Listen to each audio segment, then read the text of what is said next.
A lot of kind of hints to the future in the Snapchat app. In a lot of cases, things that were weird 3 years ago, but on Snapchat are now very standard in other applications. The most obvious example is vertical video.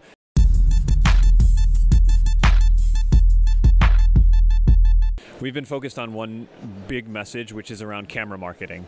So Snapchat is a camera company, which, for some people, we're still trying to talk about what is really essential about being a camera company. And today we're delivering the message about how it works for marketers from a camera perspective. Yeah, the German market, every market is a little bit different, and to treat them together or treat them like the United States is a mistake. For Western Europe and France and Germany in particular, the German market represents very similar to the US in that it's very healthy. People use Snapchat kind of the way you think of people using Snapchat. They use it to chat with their friends, they build a close friends network, they use it to explore, to have fun in the world around them, to discover, use lenses and filters, and they post to their story and use the map and all that kind of thing. So it's kind of, if you will, a well-balanced country for us.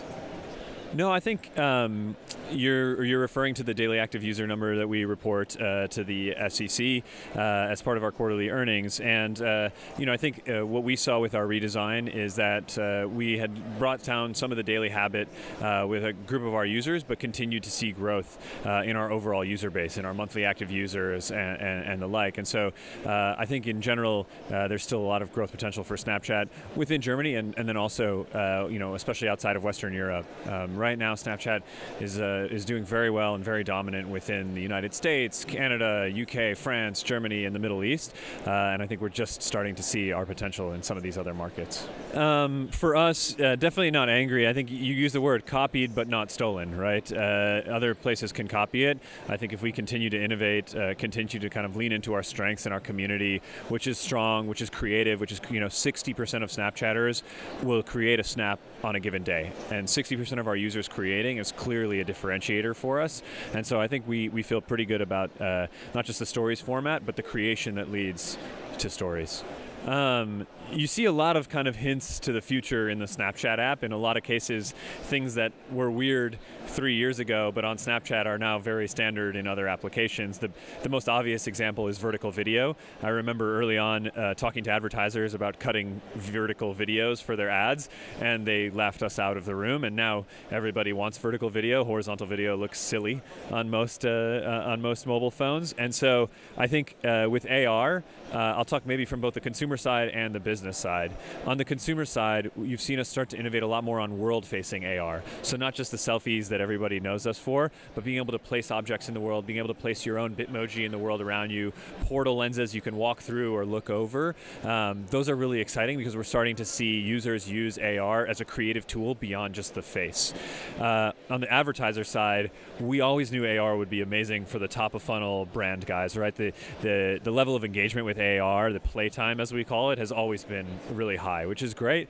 What surprised us is how good it's been as it's gone down the funnel. So we've been testing with app installers like Jam City and King for Harry Potter, Candy Crush, other games like that. These are, of course, some of the most sophisticated direct response advertisers, and the Lens is actually doing a great job. AR is doing a great job driving business results at every stage of the funnel. So I think both sides of that is pretty exciting from the AR perspective. I think it's not just vertical, it's also stories. Both of them are really not us forcing something on the user, but the user us acknowledging what is the user's natural habit. Holding your phone vertically is the way it was designed, and then the ability to consume stories at your own pace, whether you want to tap to advance or you want to lean back and just watch the story, it gives you that option. And both of those things are very different than standard online video, which came just ported over from desktop, thin letterbox, tons of dark space, the inability to skip it, the inability to tap to advance. That was, I think, really frustrating for users, and why you didn't really see mobile video take off until more recently. So yes, I absolutely see vertical video being here to stay. Yeah, the new spectacles are actually quite cool. They're still part of V2 of spectacles, so the technology is similar to the one we launched earlier this year. However, they are a little bit kind of more conservative from a style perspective. Two different styles. They come in a soft case. They're also polarized, so a little bit more kind of like function rather than just form. I haven't got my hands on them yet. I'm pretty excited to, though. For spectacles, I think it's really a bet on the future. It would be silly for all of us to sit here and think that the phone is the way that all users are going to look through the glass and see the world around them. Is it spectacles? Is it a HoloLens? Is it a big VR headset? Or is it something no one's seen yet? I don't think any of us know. But for Snapchat, it's really an investment in the future of how we expect users to overlay computing on the world around them.